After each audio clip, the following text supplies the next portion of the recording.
Lost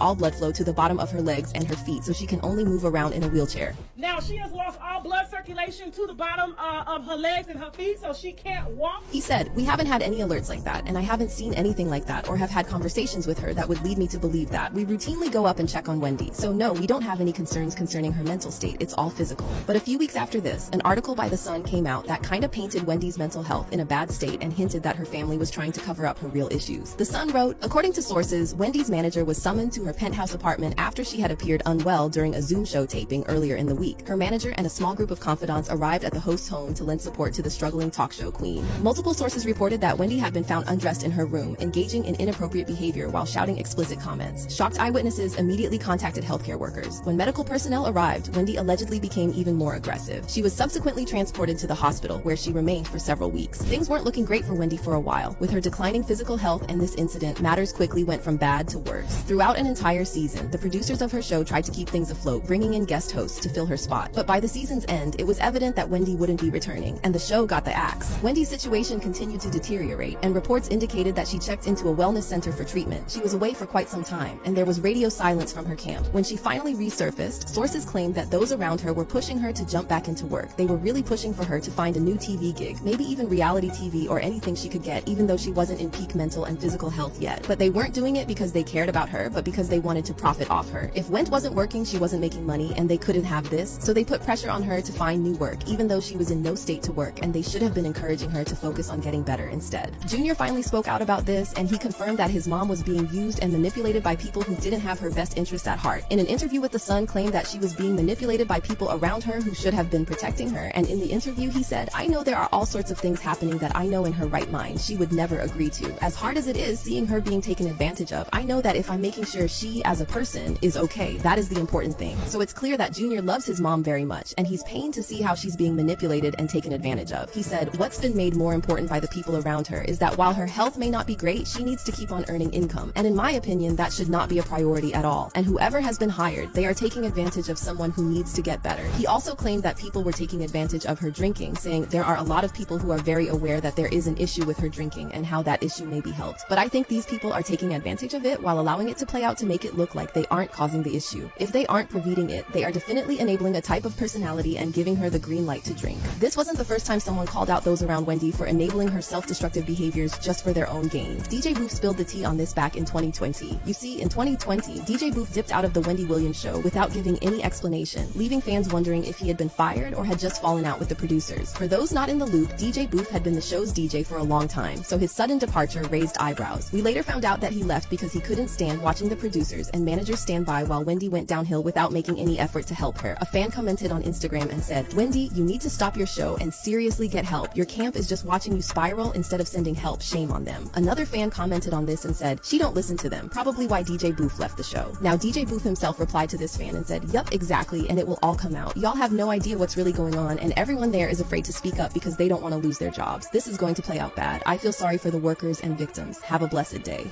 So unfortunately, Wendy didn't surround herself with people who had her best interests at heart, and it made things even more difficult. But after a while, she appeared to be doing better and even claimed that she was open to falling in love again. I can't wait to fall in love. Okay. Now, I'm serious about that. You know, it's not enough that I sit home by myself at 58 years old. I can't wait to fall in love. Yeah. And I don't want to get married. I want him to have already had kids. I want him to be someplace around my age, you know, maybe 10 years younger than me and maybe 15 years older than me.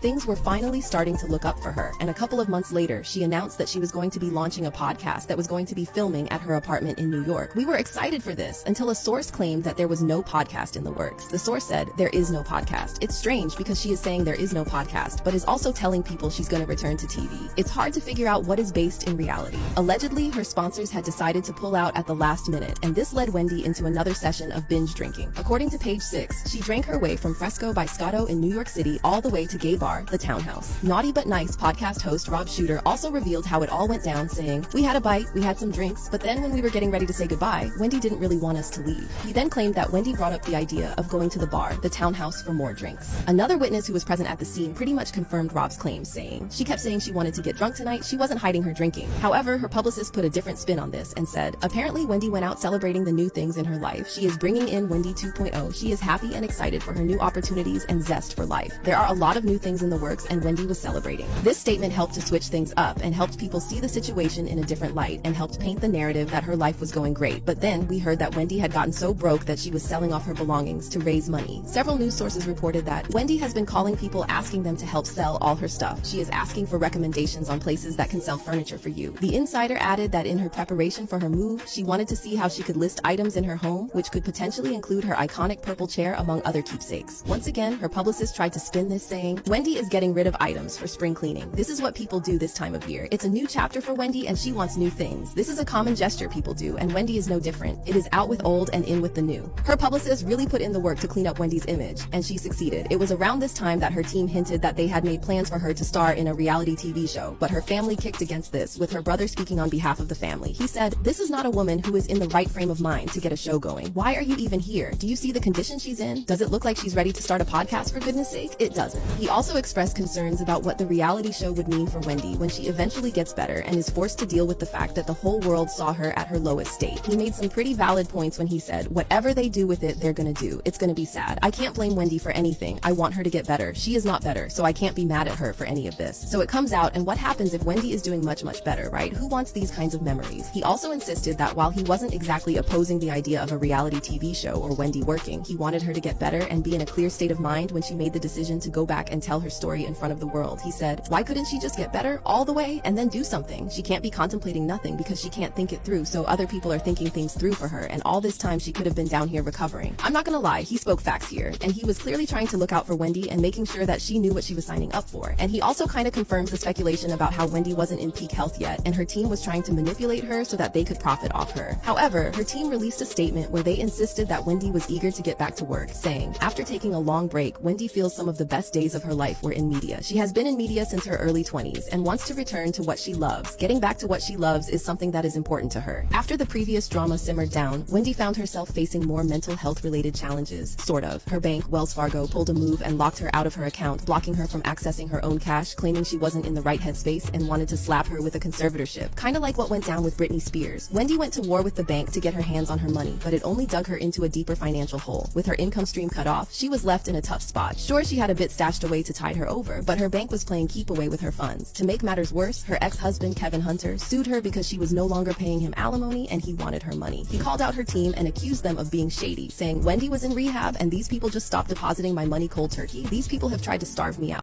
The day I earned that money and I'm not letting them take it. I know she is not in a good place and she is surrounded by people who are taking advantage of her condition, including this so-called guardianship." It's kind of funny how he called out others for taking advantage of her when he was guilty of the same thing during their marriage. He blew through her cash funding his affair with Sharina, dropping nearly $1 million on a house for her and setting up 5 doomed businesses. When he couldn't squeeze any more cash out of Wendy, he tried to hit her with a lawsuit, but the court shut him down since their alimony deal stated Wendy didn't owe him squat if she left the Wendy Williams show. And speaking of Kevin, well, he has gotten his share of karma because he has since come out to admit that he has gone broke. He eventually had to come out TP publicly ask for money, saying, "I have fallen behind on most of my bills. I'm behind on credit card payments because I have no money since the severance payments were suspended. My life has been greatly affected since the plaintiff stopped making payments under our settlement agreement. The fact that I am unable to sustain my life and pay my bills in order is extremely urgent to me. I cannot pay my bills and sustain my day-to-day living." Even more, reports had it that Sharina did not stick by him once the money stopped flowing in because she dipped as soon as the money went dry. According to reports, somewhere out there, a talk show host is having a great laugh. Her serial cheating, serial stealing ex broke up with his mistress. She was spending too much of his ill-gotten gains. Sources also confirmed that Sharina had left Kevin and moved back in with her mom.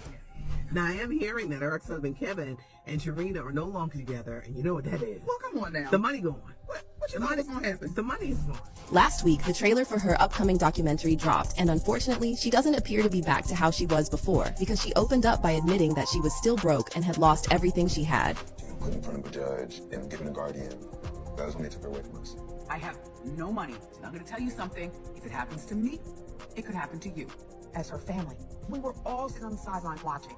and she was crying out for help. The trailer also kind of hinted that she was still struggling with her drinking. Drink this whole thing today? Keep it there. Okay. Keep it there. But luckily, Junior is there for Wendy, and he also appeared in the trailer, saying that he didn't want his mom to work, and it kind of sounded like he didn't want her to do the documentary. My mom, she always talks about how she wants to work, but I feel as though she's worked enough. She has people around who are yes people and allowing this to continue. He also claimed that the court-ordered guardian wasn't taking care of Wendy and was leaving her open to being taken advantage of. I feel like the guardian has not done a good job of protecting my mom. My life. My life. Right now, she's weak and vulnerable, and she needs to be around people who aren't going to take advantage of that. I have no friends. Now, he didn't say it in the documentary trailer, but according to sources, Junior has been on the outs with his dad, and he holds him accountable for everything that has happened to Wendy so far. The source claimed that Junior believes that Kevin encouraged Wendy to drink during their marriage because that made it easier for him to manipulate her for her money. He also claimed that Kevin hadn't stopped trying to take advantage of Wendy even after they got divorced, pointing out how Kevin pretty much forced Wendy to pay him alimony. Even after getting the alimony, Kevin didn't stop going after Wendy, going as far as to ask her child support. Even worse, Kevin never reached out to Wendy when she was struggling, and the only thing he cares about is money. Even when everyone knew about Wendy's fight with Wells Fargo, Kevin still went ahead to sue her for money, and that was the last straw for Junior because he realized just how much his father loved Wendy's money and wasn't willing to work for his. The insider claimed that this has driven a wedge between father and son, and it's unclear if their relationship will ever be fixed or recover from this because Junior is pretty steamed about how Kevin treated his mom. The insider added that Junior still hasn't forgotten about the fight they had 2 years ago after Kevin tried to keep taking advantage of Wendy, and Junior was not having that. The insider added that Junior is not afraid to go to war for his mom any day, anytime. Fans are on Junior's side here, and they left comments saying, Lil Kev has numerous reasons for dropping Big Kev. This boy has been humiliated, embarrassed, and not to mention hurt, as well as his mother. I'm surprised Lil Kev didn't do more. He probably has zero respect for his father since all of this stuff is playing out in the media. Him having a whole baby on his mother is embarrassing, and he has the balls to try to tell his son how to live his life. I don't condone hitting your daddy, but I kind of don't blame the young man either. And at least Kevin Jr. is nothing like his dad. Junior is almost done with college. Mr. Senior is a big damn nothing. You go Junior, proud of you. Anywho, y'all let me know how you feel about Junior speaking up against his